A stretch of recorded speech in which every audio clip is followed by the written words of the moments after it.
Привет всем! Сегодня, как я и обещал, мы погрузимся немного в познавательную тему и посмотрим своеобразный бонус экскурсы в культуру. Собрал я почему-то не все, хотя старался подбирать все, что вижу.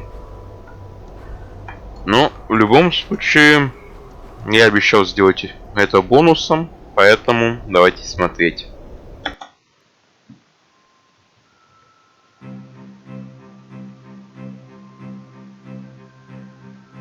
One of the things I think a lot of people need to understand is we aren't a museum piece. The Inupiaq people are a living people and a living culture. Even though we're in northern Alaska, which covers this vast area from Nome all the way over the Canadian border, is that there's this extreme value of interconnectedness and interdependence. It's a hunting society, a gathering society from thousands of years. This is what creates our culture. That special relationship between humans and the natural world and the animals, and that it teaches you how to have a society that doesn't do too much harm to the world. Love and respect for nature, for one another, for our elders. Very, very fundamental value, key to life. Our values are something that bind us all. The importance of sharing with one another, the importance of spirituality, and the connection to the land, our traditions, how we hunt, sharing of stories and songs and dances. I'm Inupiaq. I'm from the Arctic Ocean. I am Inupiaq. It's very important to me. It's who I am as a person. And we're very proud of who we are, and we want to continue that. Ну что же, довольно интересно посмотреть историю северных народов. Жить в такой среде, конечно, могут далеко не все люди. И огромное уважение им за то, что они выбрали для себя такой путь. Ну а мы идем дальше.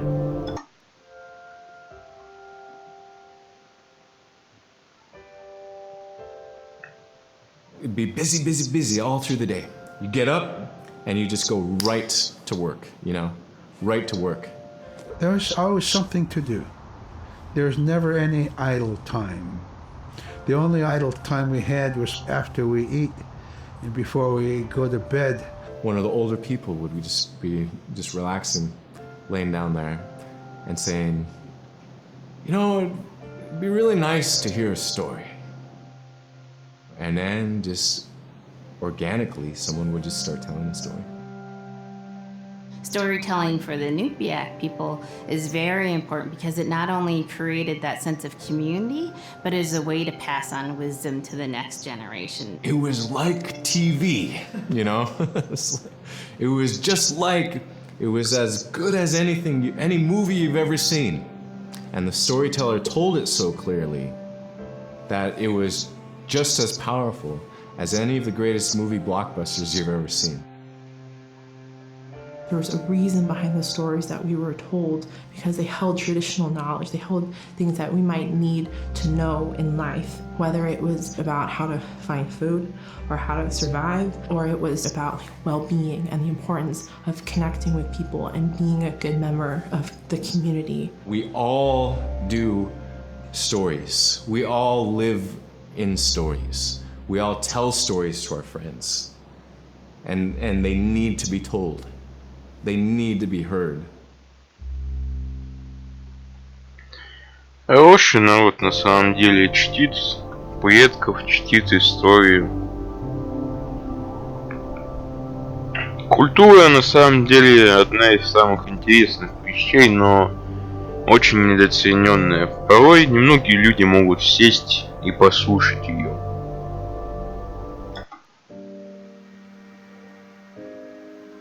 So scrimshaw is this really beautiful method of art that's done either on baleen or ivory, and traditionally it was used to tell stories. Each etching is telling a story of some event. Caribou hunting was taking place. This is what was going on. War began around this time, and so it sort of gives you a timeline of history through etching. An elder or the person who carved it would literally be able to read the scrimshaw story. They're like reading a book, in a way. A lot of the storytelling traditions would be things that after the storytelling was done, we'd just rely on the next person telling it. And so scrimshaw is a very important way for Alaskan Native people to record their history. Ну, можно узнать, как кто передавал информацию. Книги, настенная живопись, тотемы. У каждого была своя религия и свой способ передачи знаний.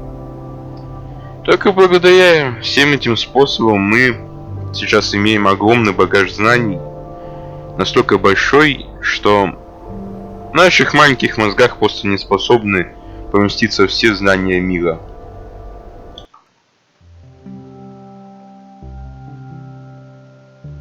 Наш маленький друг. When I was growing up, my grandpa had a pet white fox.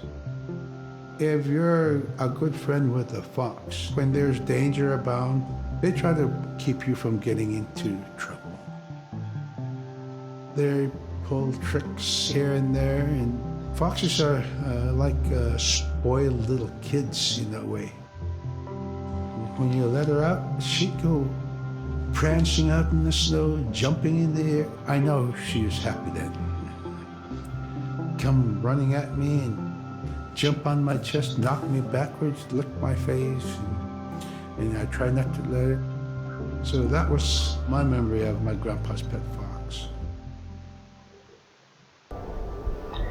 Ну, заводить сейчас нынче модно необычных зверей. Я бы и сам завел диковинного зверя. Да вот только удовольствие не из дешевых. Одежда. Посмотрим, что носили они. Caribou was it provided for us in many ways. Our clothing in those days was made of all caribou skin. I grew up wearing caribou pants, mittens, caribou skin mattress, blankets. Some people had boots that were made with wolf leggings, sealskin sole bottoms. Baleen was shaved to make insoles. They kept us quite dry and warm as well. But the caribou skin clothing was the best. And we would get as many yearlings as we could for our outer clothing.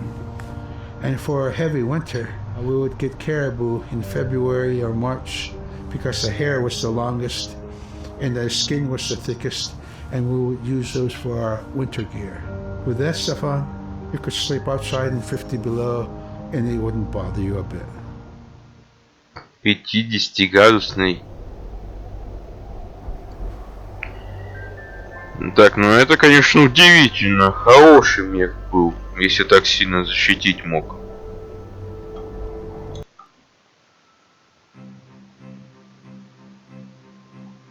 Silla is the weather. It also means the atmosphere. Here's the Nuna, or the land.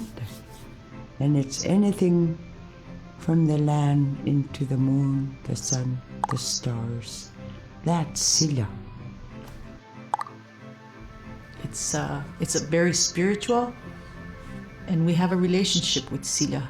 Простите за ВК, если это было слышно. In the same way we do as people, in the same way animals do.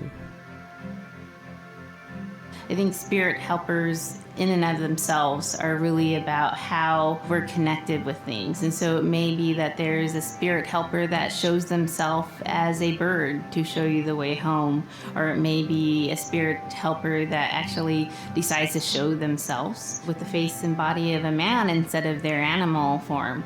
And so I think one of the things that's hard to understand is that it's not one way of seeing things, it's one way of knowing you're connected to everything.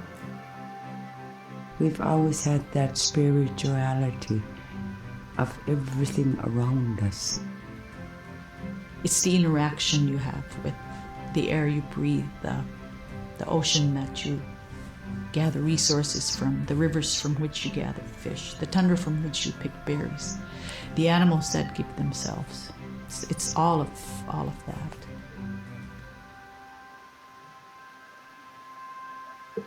Знаете, верить во что-нибудь, включая души и то, что мир имеет свой облик, каждому, конечно, по-своему выбирать.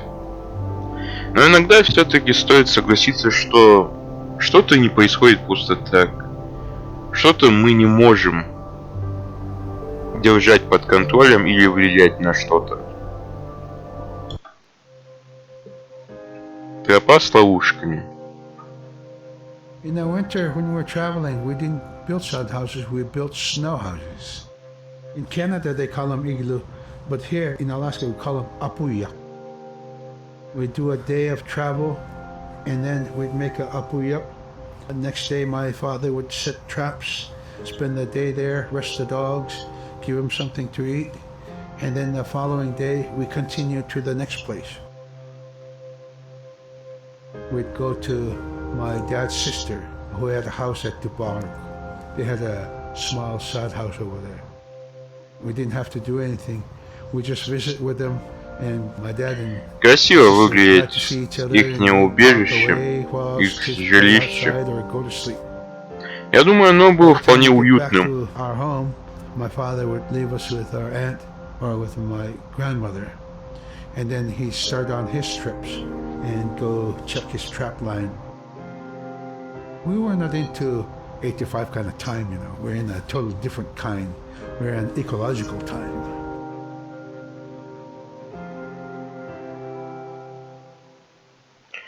Ну, немного экскурсы в охоту.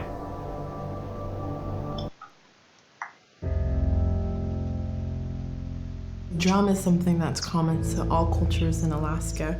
All cultures have a drum that may have some stylistic differences or differences in the materials that's made, but it's still a recognition of life and vitality, and the drum mirrors the heartbeat, and when you continue drumming soon it will be in line with your heartbeat, because that's what it's supposed to be, the heartbeat of the community. Местный музыкальный инструмент. And it's the most tremendous feeling to be in Люди a room способны быть and to have счастливыми one даже в крайних long row условиях, в of которых all другие drummers чувствуют and себя have a ужасно. feeling of unity, everyone beating in harmony. Это, наверное, The drum самый главный is дар. the most beautiful feeling. Радоваться And to know тому, you're connected, you're что on the way, имеешь. that you are connected to. And even if you grew up outside the community, that which is in you comes from this area. And it's the greatest feeling.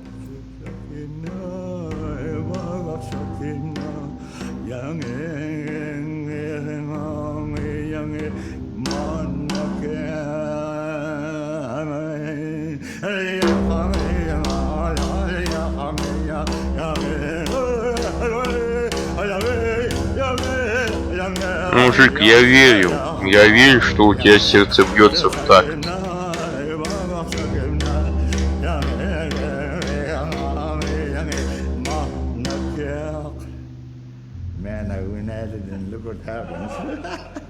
Да, я заметил. Душа у тебя поет.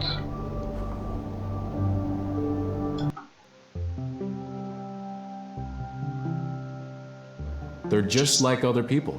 They just happen to be very small and extremely strong. These are stories that are common throughout Alaska. It's normally the people are size from your elbow to the tips of your fingers, and they possess superhuman strength. So А здесь не очень хорошо подобран, конечно, шрифт. And you talk to Белое иногда на in белом. the community, they'll talk about having seen the little people. There's a place at home that we know, but we don't profess it to anybody. But it's not like the boogeyman. They can be mischievous, they can be ornery, or they can be helpers. And every now and then, we might have the opportunity to see them, especially if they want us to see them. The fact that it's across Alaska really tells you something about our history and how we interacted with nature around us.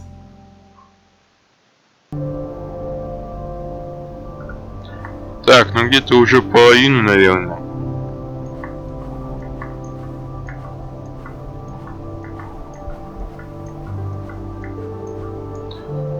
Ну да, еще 11 осталось.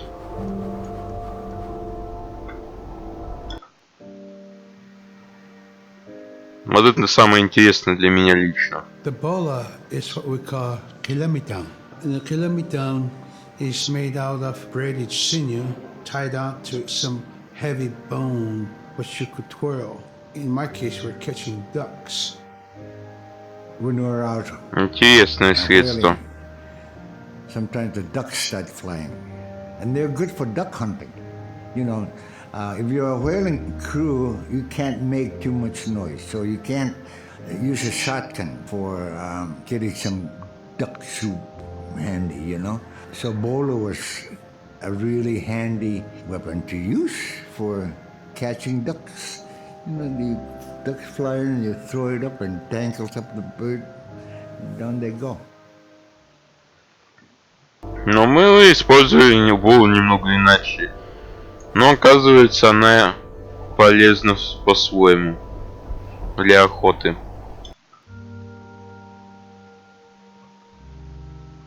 The scaredest I've ever been, I was 12 years old. We floated out on a piece of ice while we were duck hunting. It was a bluebird day, just clear blue skies. And there was 3 of us, myself, my brother, and my dad. Next thing you know, we see this dark shadow on the ice. We look and it goes behind us. So we all jumped up, startled, and my dad, he started running. We got back to the ridge there. The ice had fractured, cracked, and broke off, and we were floating away. We were drifting. It was close enough to where my dad would have made it. He stopped and he thought about throwing us across, and if one of us was on the other side, we would be split up. So he stopped, and he just so happened to have a cell phone on him. 911 didn't pick up. That's the worst feeling in the world right there. 911 did not pick up. So he left a message because they record their calls. Once he had relayed that information, his cell phone died. That was the scariest moment I've ever had in my life. We were floating away and I thought we were left for dead. He kept calm during this situation. He's bringing out everything positive in this case. You know, I'm crying, my brother's freaking out. It went from clear blue to dense fog. Within a couple hours, we heard the chopper flying around, so they must have gotten our message. We thought we were saved, and then the chopper sound went away. So we lit some of the sled on fire. It's plastic. We thought black smoke in the fog would create some kind of marker. Chopper pilot had mentioned when we got rescued, you could see a glow in the fog, and he slowed down there, and sure enough, as soon as he slowed down, we got within visual. That was definitely the scariest moment of my life, was floating away and not knowing what the outcome was going to be. Ну, можно только позавидовать отцу с его нервами. Он достойный отец, если сумел сохранить спокойствие, дабы не потерять контроль над ситуацией. Ситуация, конечно, страшная, и не все выходят из нее хорошо, но паниковать — это самое бессмысленное, что можно делать. Это никогда не поможет тебе. We're very much aware of the climate change. And it's been for many years, even before climatologists were noticing this change, Inuit were already saying, Sila alangoktok. Our climate is changing. If the heat is going the way it is right now, for us it's going to be pretty bad. Different birds are coming, and they're coming earlier, and sometimes rain is more than what we want, because when there's more rain, we know it's going to melt the permafrost. In my time as a young whaler, when I was 9 years old, we're hunting from ice that was about 25 feet thick. And there's giant icebergs already floating, coming by. That was the first signs of a changing climate. Ice that never broke before was now moving. Now, here it is 50 years later, we're hunting whale from ice that's 18 inches thick. There's no more thick ice. It's creating a malfunction in our whaling season, is what it is. Actually, more than that, all seasons in general.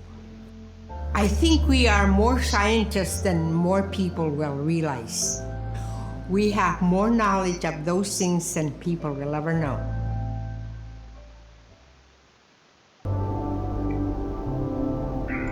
Да, природа бывает не такой, какой мы хотим ее видеть порой. Жизнь и выживание, наверное, одно из самых интересных. In, Arctic Alaska, hunting is a really important part of life. It's not just about going and shooting something, it's about going and putting food on the table. But more importantly, subsistence hunting isn't just about the insular family unit, it's about feeding the whole community. And I think that's one of the beautiful things about subsistence hunting in Alaska is that people go out and they'll go get, fish, or they'll get a caribou, and they'll get, seals and whales. And one of the first things they'll do is they'll say, oh, I need to take this to the elders. This isn't just about one individual surviving or one family surviving, it's about the whole community. We didn't just go out and kill and put in a freezer. It's like a ritual that I learned from my parents. It's all about relationship. I don't know. I think there's a lot of camaraderie involved, and just being out on the land or being out on the ocean. It's like getting back in tune. I'd rather be out there. To me, once I go out there, it's the world that I learn from. Знаете, вот люди могут смеяться о том, что это осталось далеко в прошлом, а я вот скажу нет. Это не осталось далеко в прошлом. Есть северные народы, есть племена Африки, есть дикие какие-нибудь люди в Австралии. Это не осталось в прошлом. Это до сих пор есть. И они живут вместе с нами в этом мире. Живут по своим традициям, по своим правилам. Живут за счет охоты и собирания.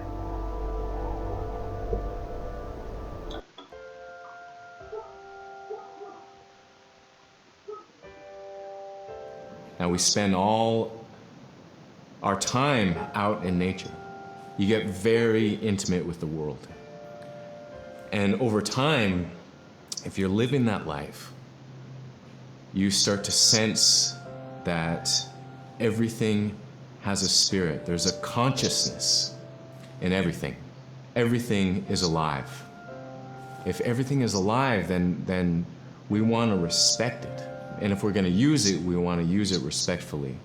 What I try to tell my nephews and nieces, you love to hunt, you have to take care of the animals that you catch, preparing the food and eating the food that you catch. Water provides you. The ice brings you life. It provides all those things that you need to be a part of your life. That was something I grew up with. I grew up respecting the animals. I grew up respecting the land. And that, to me, that is why we as Inupiaq, as an Inupiaq culture, as an Inupiaq people, is why we're so successful.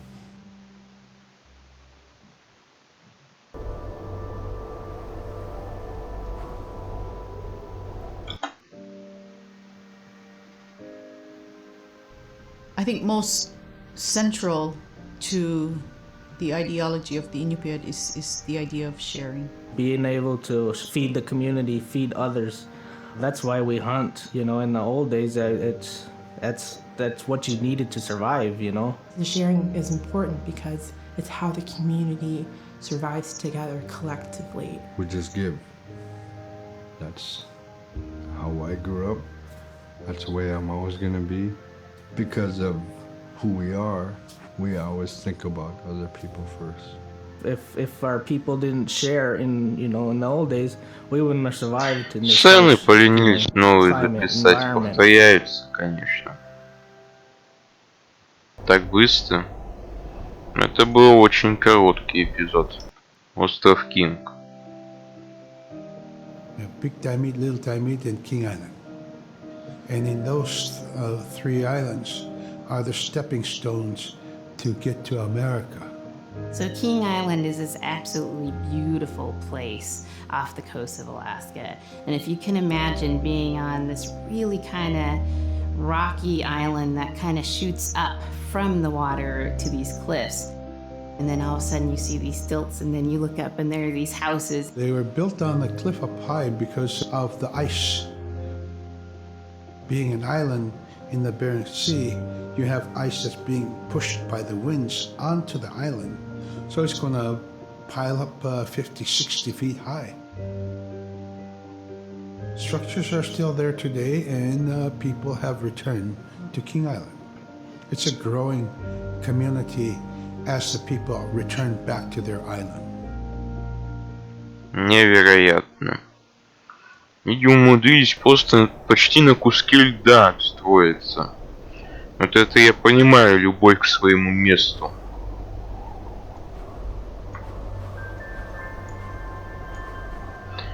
Мне обидно, что некоторые я пропустил, хотя я думал, если просто идти, то пропустить будет невозможно. Северное сияние.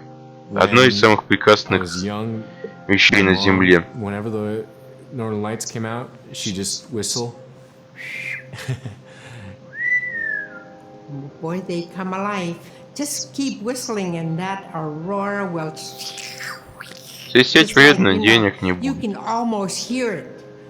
And then she explained to me a little bit later that those are children. And children who've passed away when they were children. You don't want to draw them in too much, is what she said. Because then they could play football with your head. Play Eskimo football. And that's what they want to do. They're always... Да, это очень приятно. Don't Неприятно. play out without your hood on. If you don't have your hood on, the aurora person is going to come down and chop your head off and play ball with your head. It wasn't like they were trying to do bad, or it was like a scary story or anything like that. It was just that's how it was. That's what it was. Но в игре они играли не моей головой, а играли мной самим. И это было неприятно.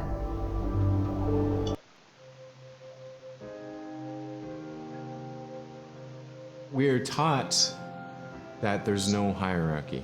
It's not everything else and then man, humans on top. Но это бред. Separate from everything. Учитывая, какие люди бывают странные и глупые, мы далеко не на вершине. All the animals have a human form or can be seen in a human form. And so they have just as much or more intelligence. In fact, have a lot to teach people. And so that's how these transformations can happen. It's if the animal wants you to see it in its human form.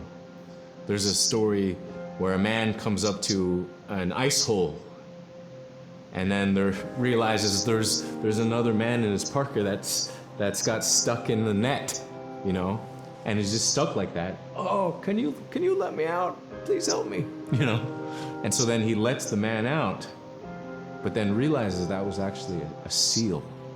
That was a seal man. And just because that seal wanted that help, that seal allowed itself to be seen in human form.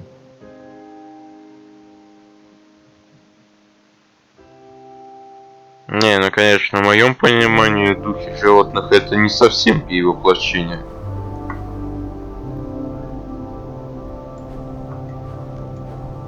Что ж, осталось последних два экскурса. К счастью, я не могу показать 4, потому что я их почему-то не нашел.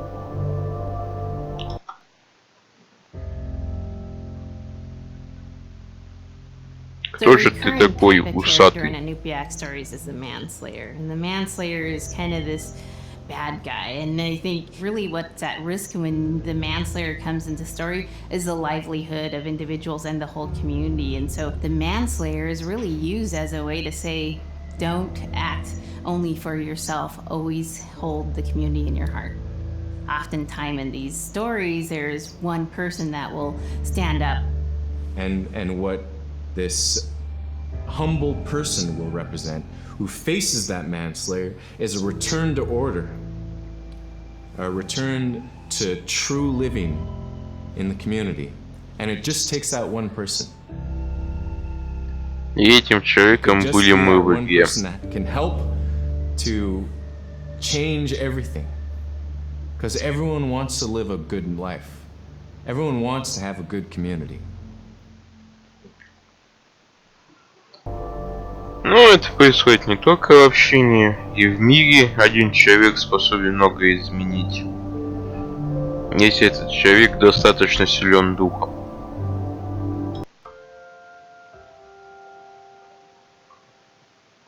With the story of Kunuk Sayuka, told by Robert Cleveland, it's just a masterwork. It's a well-known story among the Inupiaq people, and in our case, of producing a video game that really reflects indigenous heritage. It captures the imagination, and it's something that you have a very specific kind of task to do. There's a blizzard, you know, and it is just a non-stop blizzard that is overpowering the people, and there's one man that wants to figure it out. And in our case of the story, it's a girl that wants to find the source of that blizzard. The blizzard man, it's like that is the physical embodiment of an element of nature. And so there's a person that needs to go up and take away that adze, that's chipping away that snow. In that community, the person least expected is the one who stands up and makes the difference. Humility is something that we value, and where that comes from is the idea that you are not the biggest thing in the world. And when you live in an extreme environment like where the Inuit reside, you're at the whim of the environment, of the climate, of the animals. You can be as prepared as you can, you know, by learning from your elders that, you know, you're not the biggest force in the world.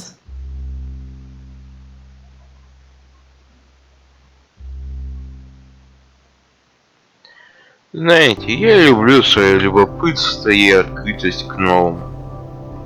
Иначе бы я не познакомился с этой игрой и с этими приятными историями.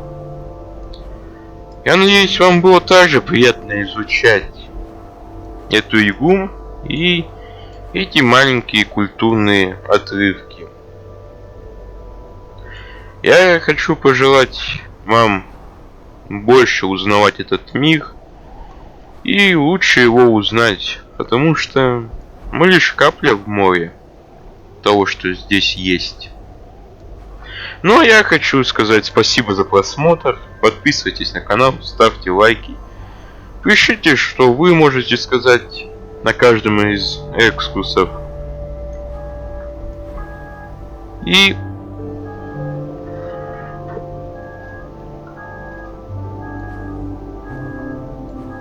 не бойтесь узнавать новое. Всем пока!